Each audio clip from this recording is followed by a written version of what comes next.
Alors, dans une de mes scènes préférées des Simpsons, Homer, que vous connaissez peut-être, qui pour une fois est content de sa situation, prie Dieu en disant « Ok Dieu, on fait un deal. Garde tout exactement comme c'est maintenant, puis en échange, je te promets de ne plus jamais te demander quoi que ce soit. » Il dit « Si tu es d'accord, donne-moi absolument aucun signe. » Il n'y a rien qui se passe. Homer reprend « Ok, c'est un deal. Maintenant, comme offrande, pour conclure notre marché, je te présente ce plat de biscuits et ce verre de lait. Si tu aimerais que je mange les biscuits à ta place, donne-moi absolument aucun signe. » Il n'y a rien qui se passe. Alors, cette scène illustre, à mon avis, assez bien quelque chose qui est important pour comprendre le sujet d'aujourd'hui, c'est-à-dire, aujourd'hui, on va parler du prophète Amos. Et plus précisément, le problème que le prophète Amos avait avec le peuple de Dieu à son époque.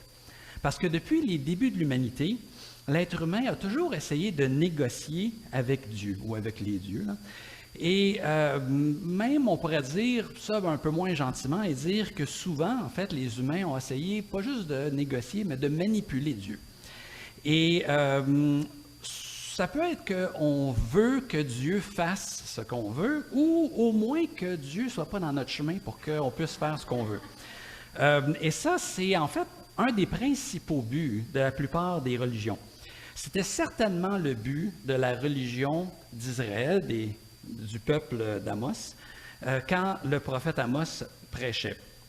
Les Israélites avaient des rituels très élaborés, des temples, des cérémonies, des sacrifices, comme leurs voisins d'ailleurs, qui eux aussi avaient leur rituel, leur temple, pour pouvoir faire des sacrifices et manipuler leur propre Dieu. Mais dans la mentalité de l'époque, il fallait faire des rituels ou des sacrifices pour au moins garder Dieu content ou se le mettre favorable et s'assurer qu'il continue à bénir ou qui, en tout cas, ne punisse pas les gens. Alors, je vais commencer donc en ayant un petit peu ça en tête, par lire un extrait d'Amos. Donc, Amos, on va aller au chapitre 5. Et dans ce chapitre, le prophète Amos parle de grands temples de son temps, c'est-à-dire Béthel, Gilgal et Beersheba, donc des sanctuaires où on adorait Dieu et on faisait des sacrifices à Dieu. Alors, je vais lire Amos 5, les versets 4 à 7. « Car voici ce que dit Yahvé à la maison d'Israël. Cherchez-moi et vivez. Ne cherchez pas à Béthel, n'allez pas au Gilgal, ne vous rendez pas à Bersabée, car le Gilgal sera exilé et Béthel sera réduit à rien. Cherchez Yahvé et vivez. Craignez qu'il ne s'empare comme un feu de la maison de Joseph et que ce feu ne la dévore, sans personne à Béthel pour l'éteindre, vous qui changez l'équité, mettons la justice, là, en absinthe et qui jetez à terre la justice. » Amos dit, cherchez Dieu, mais cherchez-le pas à Béthel ou à Gilgal. Je ne sais pas si ça vous surprend, mais c'est surprenant en fait comme affirmation parce que les sanctuaires, c'était les endroits où il fallait aller pour rencontrer Dieu. Et il dit, cherchez pas là. Comme, allez pas à la maison de Dieu pour chercher Dieu. C'est un peu comme si aujourd'hui, quelqu'un disait, cherchez Dieu, mais allez surtout pas à l'église. Hein? Mais c'est quoi le but de l'église? C'est pas d'aller rencontrer Dieu. Mais dans le fond, Amos dit quelque chose d'encore plus radical que dire, allez pas à l'église pour rencontrer Dieu, parce qu'à l'époque, il n'y avait pas eu encore un Jésus qui disait, vous n'aurez plus besoin du temple de Jérusalem, vous allez pouvoir adorer Dieu en esprit et en vérité. Nous, on a intégré ça comme chrétiens que oui, je peux, dans ma chambre à coucher, prier Dieu. Je n'ai pas besoin d'aller à l'église pour prier Dieu. On se rend compte qu'on n'a pas besoin d'être dans la présence physique de la maison de Dieu pour être capable de rencontrer Dieu. Mais à l'époque, les gens n'avaient pas encore eu cette révélation-là de la part de Jésus. Alors, pour les gens de l'époque, se faire dire « allez pas au temple si vous voulez chercher Dieu », mais en fait, il parle plutôt de justice, d'équité. Et le contraste pour ces gens-là devait être très difficile en fait à saisir. Parce que, encore une fois, pour Israël comme ses voisins, le temple était l'endroit privilégié où pouvoir adorer Dieu, mais aussi rencontrer Dieu. Parce que les sacrifices étaient bon, il y avait toutes sortes de fonctions différentes. Ça pouvait être exprimer la repentance, par exemple, mais ça pouvait être aussi un repas que l'on prenait avec Dieu, une communion avec Dieu. Et à cause de ce genre de message-là, que notamment Amos et d'autres prophètes disent, il y a des biblistes et théologiens qui ont suggéré que Amos était contre toute forme de religion. Il était contre l'idée d'une religion extérieure, de tout rituel, tout sacrifice, et Amos était pour une religion purement intérieure et éthique. Juste comment on agit, c'est ça qui était important. Toute forme de prière, de manifestation extérieure, de chant, de louange et tout ça, selon ces gens-là, les prophètes comme Amos étaient contre ça. Mais à mon avis, c'est aller beaucoup trop loin dans la compréhension de ce que Amos est en train de dire. Ce n'est pas tellement que Amos dit que en soi, les rituels, les sacrifices et tout ça, c'est mauvais, mais je pense que le point d'Amos, c'est que quand la religion sert à maintenir la religion comme une fin en soi, comme si c'était ça le but, de faire des sacrifices, de faire des rituels, de chanter les louanges de Dieu, c'est là que ça devient un problème. Si on pense que c'est ça l'important, c'est la religion, nos rituels, qu'est-ce qu'on fait, plutôt que d'être un moyen de nous tourner vers Dieu. Comme Marc a dit ce matin, nos chants, c'est pour toi. Si on aime ça, chanter les louanges de Dieu, tant mieux, on a le droit, là, c'est correct. Mais si on chante juste parce qu'on aime ça chanter, puis qu'on ne pense plus à le fait que c'est des louanges, bien, en fond, ça devient juste des chants chrétiens qu'on se répète dans la tête parce qu'on aime la musique, la toune, des choses comme ça, les paroles même, mais c'est plus un chant de louange. Si donc, c'est ça, bien, dans le fond, c'est mieux que bien d'autres chants qu'on pourrait se mettre dans la tête, faut dire, là, des chants chrétiens, mais c'est plus de la louange. Si c'est juste chante parce que j'aime ça chanter, mais je me fous des paroles, puis je me fous de ce que c'est supposé de me rapprocher de Dieu, là, ça devient un problème. Mais dans le fond, on peut dire que les rituels, peu importe ce que l'on a comme rituel, ça peut être lire sa Bible le matin, tout ça, quand les rituels nous tournent vers Dieu, nous rappellent Dieu, nous tournent vers les choses de Dieu, c'est des bonnes choses, mais quand les rituels deviennent une fin en soi, notamment une fin pour pouvoir manipuler Dieu, dire « Je vais avoir une bonne journée, j'ai lu ma Bible, je me suis engagé, en Dieu, on fait un deal, je lis ma Bible 30 minutes chaque matin, puis tu me donnes une bonne journée sans trop de problèmes avec mon boss et tout ça. » Si on pense que nos rituels vont venir manipuler Dieu, c'est là où ça devient problématique, en fait. Donc, en fait, j'aime bien, j'ai déjà lu, je ne me rappelle plus c'est qui a écrit ça, mais il y a quelqu'un qui a écrit que la définition d'une idole, c'est un symbole qui est devenu opaque. Opaque, on ne voit plus à travers. Parce que l'idée, c'est qu'un symbole qui représente Dieu ou les choses de Dieu, mettons un vitrail dans une église, si on voit un miracle de Jésus qui guérit l'aveugle, puis que ça nous rappelle le miracle, ça nous rappelle le sens du miracle et tout ça, la grandeur de Jésus, tout ça, ça peut être bon. Mais si le symbole, devient une fin en soi, une statuette de Dieu, on a tous vu ça dans les films, là, quelqu'un qui pense que la statue-là, c'est Dieu. On se prosterne devant la statue qui représente Dieu. C'est ça une idole, c'est qu'on pense que c'est l'objet maintenant ou le symbole qui est la fin en soi plutôt que de nous pointer vers Dieu ou vers la chose spirituelle qui devrait nous être rappelée.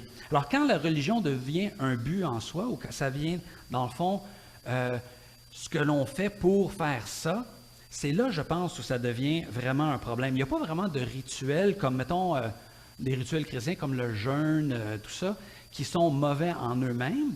Mais si le jeûne devient juste, enfin, moi je jeûne parce que je veux vraiment que Dieu voit que je souffre, puis que comme ça, il va être obligé de tu sais, il y avait des gens qui, je ne sais pas si vous vous rappelez, mais au Moyen-Âge, quand la peste est arrivée, des gens qui se flagellaient en disant, tu vois, hey, je saigne. Fait que, il faut que tu m'épargnes de la peste, je fais ça pour toi, Dieu. Fait que je ne peux pas mourir de la peste, je suis en train de me faire saigner quand je ne suis pas obligé de me faire saigner. Parce que quand on pense comme ça que nos rituels vont manipuler Dieu, je pense que c'est là où la religion devient un problème. Ça nous donne l'illusion qu'on peut manipuler Dieu. Et à l'époque d'Amos, le problème, c'est que on était dans une période de grande prospérité. Et c'est pas un problème en soi, mais ça devient un problème parce que la prospérité était fondée sur l'exploitation des pauvres. En gros, là, pour résumer la chose, c'est que les paysans se faisaient saisir leurs terres, notamment parce que, les paysans, il y a toujours des problèmes avec, des fois, le cash flow. Il y a des bonnes années, il y a des moins bonnes années. Ça fait que les moins bonnes années, des fois, il fallait qu'ils empruntent. mais ils ne pouvaient pas emprunter là, à une banque. C'était des taux usuriers par des marchands. C'était 200, 300, 400 d'intérêt. Alors, quand ces gens-là avaient une mauvaise année, puis que la prochaine année n'était pas assez bonne pour repayer, ils se ramassaient avec des dettes impayables et se faisaient saisir leurs champs. Et là, les gens qui leur avaient prêté accumulaient les terres comme ça. Et de plus en plus de terres, qui était le moyen principal de subsistance à l'époque, se ramassaient dans de moins en moins de mains. Alors, il y avait une concentration de la richesse dans une petite couche de la société. Ça vous rappelle peut-être certains parallèles avec aujourd'hui. Mais ça faisait en sorte donc que très peu de gens devenaient très riches, alors que la plupart des autres devenaient soit très pauvres ou carrément des esclaves. Parce qu'une des solutions qui s'offrait, une solution de guillemets, pour un paysan, quand il perdait sa terre, le gars, il disait, OK, c'est ma terre maintenant, mais si tu veux continuer à travailler dessus comme mon esclave, ben, je vais te donner juste de quoi te nourrir, puis moi, je vais faire tous les profits avec ce que je vais réussir à vendre de la terre. Alors, il y avait beaucoup de gens qui devenaient carrément des esclaves, alors que c'était interdit par la loi de Moïse. Et donc, c'est un super modèle d'affaires pour s'enrichir, mais c'était absolument horrible si on pense aux considérations morales ou religieuses, si on pense à ce que Moïse avait demandé.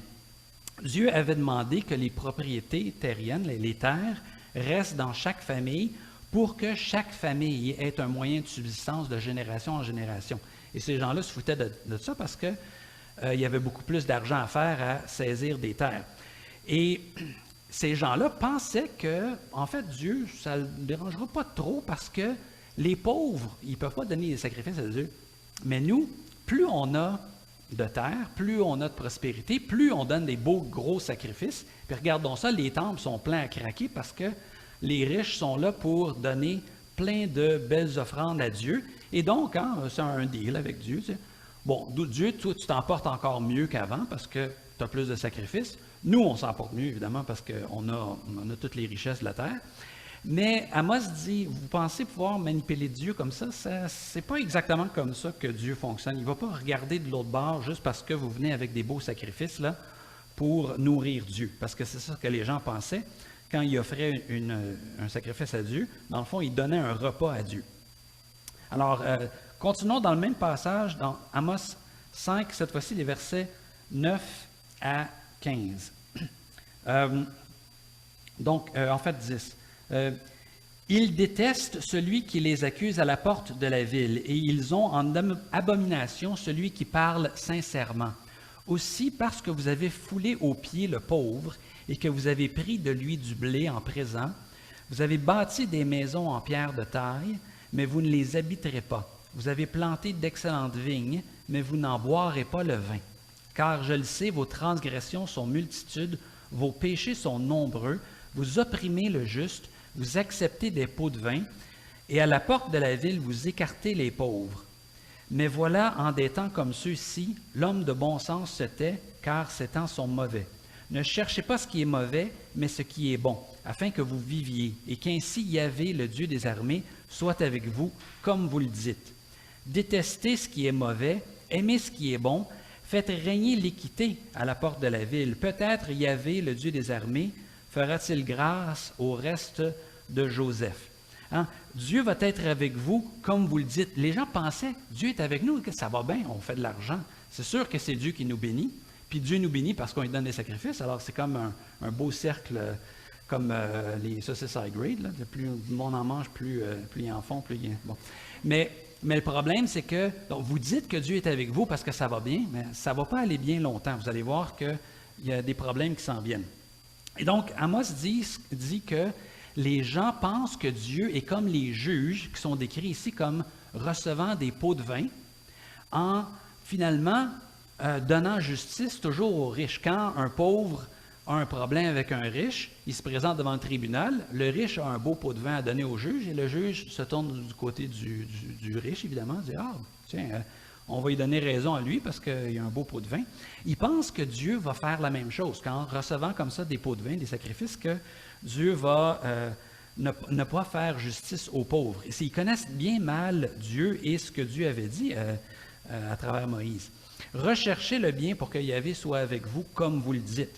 C'est ça qu'il faut premièrement faire. Et encore une fois, ce n'est pas tellement que, comme certains biblistes ont pensé, qu'Amos ne veut plus qu'il y ait de sacrifice du tout, comme si c'était mauvais, mais il faut d'abord rechercher le bien. Ensuite, vous pourrez faire vos sacrifices si vous voulez. Alors, ça arrive souvent quand on lit l'Ancien Testament et qu'on voit les Israélites agir comme ça, de penser, ils sont donc bien niaiseux, franchement. Penser que Dieu peut être manipulé comme ça par des sacrifices pendant qu'on est en train de taper sur le pauvre et tout ça, ils sont bien niaiseux, les Israélites. Ils sont tout le temps en train de faire des conneries comme ça. Mais quand on y pense un petit peu plus, disons, attentivement dans nos propres vies, il faut quand même se demander, est-ce que nous, ça ne nous arrive pas des fois, de temps en temps, de faire certaines choses en disant que Dieu n'aura pas trop le choix, en fait, si je fais ça, de finalement me bénir ou de regarder de l'autre côté. Mettons, j'ai un péché dans ma vie, mais je fais d'autres choses de très bien. Bon, finalement, Dieu, pour regarder de l'autre côté pendant que je fais mon affaire ici. C'est très facile de voir chez les Israélites un comportement vraiment idiot jusqu'à ce qu'on se rende compte que, bon, nous, on n'offre plus des sacrifices, mais peut-être qu'on a trouvé des équivalents qui sont capables. Les choses changent dans la forme à travers les siècles, mais dans le fond, les choses ne changent pas tant que ça. On aime bien, je pense, l'idée de penser que par nos prières ou par peu importe qu'est-ce qu'on fait, on peut influencer Dieu, mais plus qu'influencer Dieu, en fait, le manipuler pour qu'il fasse des choses qu'on sait qu'il ne devrait pas vraiment faire, mais que dans le fond, bon, ça nous arrangerait bien si, quand je me mets des roches dans les pieds, comme les gens faisaient à une certaine époque, ils mettaient des roches dans les bottines, dans les souliers, pour souffrir, pour que Dieu leur donne un break le reste du temps. C'est comme si on donne quelque chose à Dieu en souffrant un petit peu, parce que comme ça, on se dit qu'on va éviter des choses plus graves. Mais bon, qu'est-ce que ça donne à Dieu qu'on se mette des roches dans les bottines? Ça, je n'ai jamais compris, mais en tout cas, apparemment que c'était une façon que les gens pensaient pouvoir manipuler Dieu. Alors, continuons dans le chapitre 5, mais un peu plus loin, au verset 21. Ça, c'est Yahvé qui parle. « Je déteste vos fêtes, je les rejette, je ne veux plus sentir vos assemblées solennelles. Quand vous me présentez vos holocaustes et vos offrandes, je ne les agrée pas, je ne les accepte pas. Vos sacrifices de paix et vos bêtes grasses, je ne les regarde pas. Éloigne de moi le tumulte de tes chants, je n'écoute pas le son de tes luttes, mais que l'équité, la justice, coule comme de l'eau, et la justice comme un torrent intarissable. M'avez-vous fait des offrandes et des sacrifices pendant les 40 ans du désert, maison d'Israël? Emportez donc Sikout votre roi et Kioun vos images, l'étoile de votre Dieu, toutes ces choses que vous avez faites. » Bon, des idoles là, qui étaient adorées pendant le séjour au désert. Alors, encore une fois, il y a des gens, en disant ça, qui disent, ben voilà, Amos veut plus aucun rituel.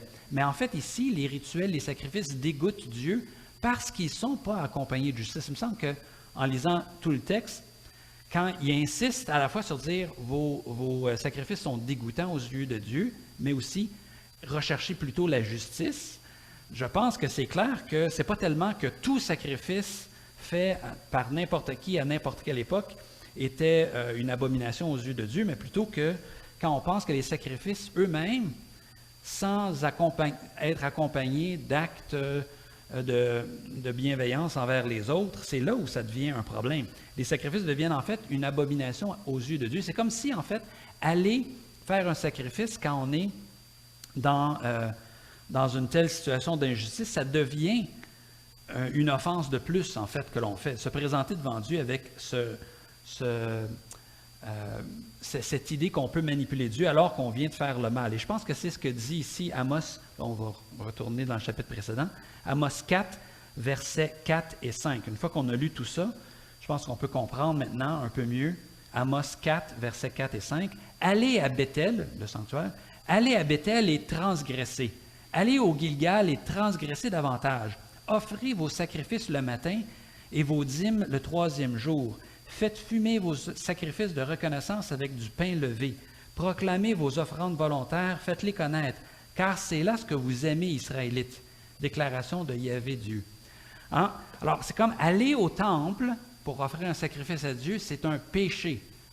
Mais évidemment, à la lumière de ce qu'on a lu un peu plus loin, c'est pas parce qu'ils sont au temple qu'ils commettent un péché, c'est parce qu'ils viennent au temple offrir un sacrifice alors qu'ils font l'injustice envers leurs voisins. C'est ça qui est le péché. Se présenter au temple est devenu un péché parce que c'est une façon de manipuler Dieu et une façon de continuer à faire le mal envers leurs voisins. C'est ce que les Israélites aiment faire, dit Amos. Hein? Allez faire vos sacrifices, c'est un péché d'aller au temple puis faire vos sacrifices dans cet état-là. Et allez-y parce que c'est ça que vous aimez faire. C'est ça que vous aimez, les sacrifices, plutôt que de vivre de façon juste. Ça, c'est intéressant parce que la religion n'est plus du tout une obéissance à Dieu. Et on peut se donner des obligations supplémentaires quand on est chrétien. Comme j'ai dit, le jeûne, le carême, à une certaine époque, c'était beaucoup pratiqué. Et si le jeûne est une façon, encore une fois, de se centrer sur Dieu, de dire, je vais, plutôt que de me concentrer sur préparer mes repas, puis penser au prochain repas tout le temps, puis avoir mes pensées trop axées là-dessus, puis je veux me centrer sur Dieu, c'est correct. Mais si, encore une fois, nos pratiques deviennent une fin en soi et deviennent une façon de manipuler Dieu, je pense que c'est là qu'il y a un problème. Les pratiques, les rituels, encore une fois, sont pas nécessairement un problème, mais doivent suivre l'obéissance ou être accompagnés de l'obéissance. Et je pense que le problème était suffisamment similaire à l'époque de Jésus, quelques siècles plus tard. En tout cas, c'est comme ça que moi je lis dans Luc 6, verset 46. J'ai toujours trouvé ça très, très intéressant comme déclaration de Jésus. Dans Luc 6, verset 46, Jésus s'adresse aux gens autour. On n'est pas trop sûr si c'est des disciples ou c'est la foule, mais en tout cas, Luc 6, 46. « Pourquoi m'appelez-vous Seigneur, Seigneur, et ne faites-vous pas ce que je dis? » C'est intéressant ça. Souvent, on se donne des obligations supplémentaires comme chrétiens. Une des peut-être les plus importantes ces derniers siècles, ça a été pas du tout boire d'alcool. Hein. Ça a été plus populaire aux États-Unis, mais quand même un peu partout, surtout en Amérique du Nord. Il y a eu des chrétiens qui se sont imposés ça. Puis bon, moi, j'ai rien contre une imposition comme ça si on fait, pour toutes sortes de raisons, là, abstention de quelque chose, on n'a pas besoin de boire de l'alcool. Mais si on fait ça, puis que ça devient comme une excuse pour ne pas devoir obéir à Dieu, parce que tu vois, là, je fais quelque chose de dur, là, pas d'alcool, jamais, jamais. Écoute, c'est un gros sacrifice, ça. Donc, pas besoin de faire les choses que Dieu me demande, parce que je fais d'autres choses qui sont plus dures, pour moi en tout cas. C'est là où je pense qu'on a tendance des fois à utiliser la religion pour se donner des obligations qui ne sont pas dans la Bible. Mais encore une fois, je n'ai rien contre en faire plus, si on veut, mais en autant qu'on fasse ce qui nous est demandé aussi. Autrement dit, si on veut s'ajouter des contraintes, ça ne devrait pas nous donner l'occasion d'en enlever qui nous sont vraiment imposées, hein, comme aimer son prochain, puis faire le bien à son prochain. C'est là où je pense que la religion devient une certaine manipulation de Dieu quand on dit je t'obéis peut-être pas, Dieu, mais je fais quand même des efforts. Fait que finalement, c'est équivalent parce que même si tu ne m'as jamais demandé de faire ça, je le fais, puis ça me coûte quelque chose. Donc, il faut à quelque part que ça compte pour quelque chose. Alors, cette manipulation, cette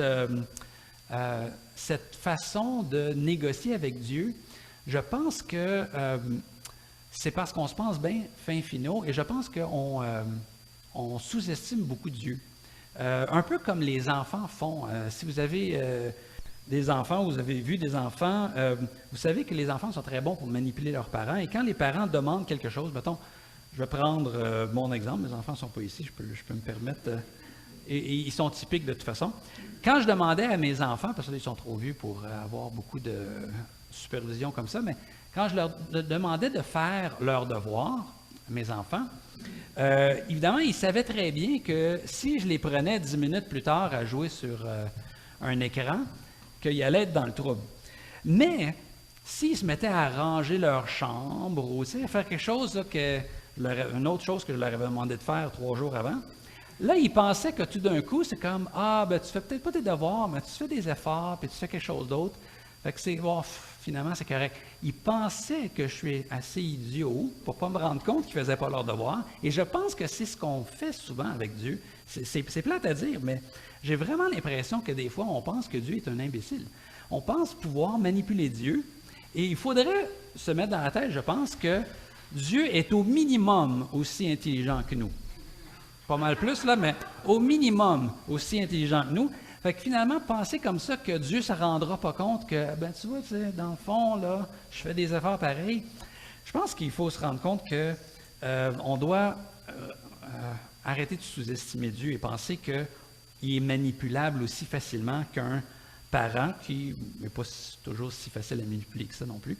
Mais on s'essaye, un peu comme des enfants s'essayent avec leurs parents. Alors, à l'époque d'Amos, obéir à Dieu, ça demandait des choses comme revoir les structures économiques, un gros mot, là, mais c'est ça, hein, c'est une façon de construire la richesse qui appauvrissait la grande majorité des gens et concentrait les richesses dans les mains de quelques-uns. Peut-être qu'aujourd'hui, on devrait penser un petit peu à notre équivalent, puis voir si... C'est sûr que nous, on ne peut pas faire grand-chose là-dessus, là, mais en tout cas, les gouvernements peut-être auraient un petit peu de travail à faire. Mais à l'époque d'Amos, donc, il fallait revoir leur structure économique, et adorer Dieu, c'était aussi traiter les gens avec amour, arrêter d'exploiter les pauvres pour s'enrichir. Et dans un sens... on ne peut pas dire que ça a changé beaucoup à travers le temps. Bon, on peut dire aujourd'hui, mais je parle plus à l'époque de Jésus, par exemple. Il y avait encore ce genre de difficultés, de problèmes où les gens, souvent, faisaient des beaux rituels et tout ça. Vous vous rappelez les pharisiens et tout ça que Jésus critique. Il leur dit beaucoup que, en fait, c'est votre façon d'agir envers les autres qui devrait prendre priorité sur toutes les belles choses que vous faites. C'est beau là, de donner la dîme sur la plus petite affaire, même les affaires qui ne vous ont pas été demandées. Vous êtes super rigoureux dans toutes ces choses, mais vous n'êtes pas rigoureux dans ce qui est le plus essentiel, qui est de traiter les gens avec amour et avec justice, et vous méprisez les gens qui ne sont pas des bons juifs, et vous critiquez Jésus, vous critiquez un prophète parce qu'il se tient avec ces gens qui ne sont pas des bons juifs et qui ne sont pas assez bons pour être fréquentables. C'est dans le fond là qu'il faudrait prioriser plutôt que dans le respect de chaque petite règle, chaque petit rituel parfaitement fait. Et finalement, on se demande pour qui vous le faites. Parce qu'en fond, si vous vous rappelez aussi ce que Jésus dit, c'est quand vient le temps de prier, il y en a qui aiment bien faire la trompette sur le coin de la rue, se mettre les bras dans les airs, crier fort et tout ça. Voici, je vais prier.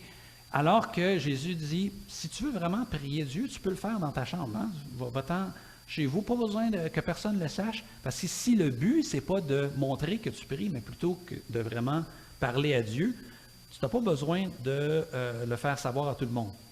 Et donc, les gens à l'époque de Jésus, je pense, et probablement aujourd'hui, ça peut être tentant de, encore une fois, réduire le rituel à un rituel et ne plus utiliser le rituel comme moyen de communier à Dieu. Alors, continuons évidemment à chanter les louanges de Dieu, mais rappelons-nous que le but, c'est toujours de nous tourner vers Dieu et de nous rapprocher de Dieu plutôt que d'avoir mis en banque. Hein, j'ai chanté 8 chants chrétiens un matin, je devrais avoir une bonne journée parce que Dieu a été apaisé, comme il a reçu le 25 cents dans la machine pour me donner quelque chose en retour. Alors, les dieux voulaient recevoir des choses des humains. C'était ça le problème à l'époque d'Israël, c'est que les peuples pensaient que les dieux avaient besoin des êtres humains. Et donc, quand on leur offrait des sacrifices, on leur faisait une faveur, et donc ils étaient obligés de nous faire une faveur, parce que s'ils n'étaient pas gentils, les dieux, on pouvait juste fermer le robinet, puis ils allaient mourir de faim. Dieu n'a pas besoin de nos sacrifices. On pourrait tous mourir, je ne veux pas pas cette église-là, mais toute la planète pourrait disparaître et Dieu serait correct. Là. Je ne dis pas que Dieu s'en fout, mais Dieu continuerait à vivre très bien sans les humains. Il n'y avait pas besoin des humains. Dieu existe de toute éternité. Il a existé pendant une éternité avant la création des êtres humains. Il pourrait exister sans les êtres humains, mais il nous aime et il veut être en communion avec nous. Et quand on est en communion avec Dieu, Dieu aime vraiment ça. Mais Dieu n'a pas besoin de nous. Et tout ce que l'on peut faire envers Dieu, c'est très bien, mais ça ne va pas être une façon de manipuler Dieu et dire que « Hey, si tu n'es pas gentil, là, je ne prierai pas demain, je ne lirai pas ma Bible, puis ça va te punir, ça va me mettre dans le coin. » On ne peut rien faire à Dieu qui va lui faire du mal. On ne peut pas priver Dieu de quelque chose, priver Dieu de notre présence, par exemple. C'est malheureux, mais il faut être modeste et reconnaître qu'on n'est pas nécessaire à la survie de Dieu. Et donc, on ne peut rien donner à Dieu qu'il n'y a pas déjà, sauf que Dieu est très heureux quand on se tourne vers lui et qu'on lui démontre obéissance d'abord, ensuite adoration et toutes les autres choses que l'on peut bien vouloir donner à Dieu en plus.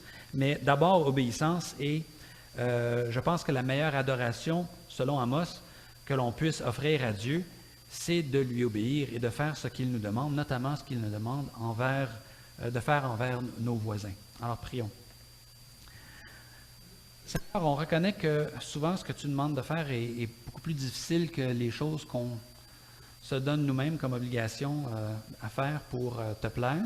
Et aide-nous à avoir le discernement pour comprendre qu'est-ce que tu veux vraiment que l'on fasse, pour qu'on puisse vraiment te plaire. Et te plaire, c'est un privilège, c'est pas quelque chose qu'on te donne parce que tu en as besoin, mais on reconnaît que tu nous aimes et que tu es content quand on fait quelque chose par pur amour pour toi et par pur amour pour les autres, en obéissance à ta parole. Et on te demande de nous donner, continue à nous donner le privilège de te servir et de pouvoir t'obéir, parce qu'en fait, il n'y a rien de plus exaltant pour un être humain que de prendre notre vraie place, qui est une créature qui adore son Créateur, une créature qui reconnaît sa place dans ton grand univers et qui reconnaît que tu es tellement plus grand que nous et que tout ce que nous, on peut t'offrir, c'est reconnaître cette grande grandeur et cette puissance et t'obéir de façon appropriée pour une créature qui est faite pour adorer son Créateur et pour aider les autres créatures que nous sommes chacun. Alors aide-nous à être fidèles d'abord et avant tout, et ensuite à prendre plaisir à tout le reste, comme les chants de louange que l'on peut faire effectivement pour, en partie pour te plaire, en partie pour avoir du plaisir à t'adorer et pouvoir ensuite continuer à nous rappeler de ce que tu nous demandes, qui est le plus important et qui est l'obéissance à tous les jours. Amen.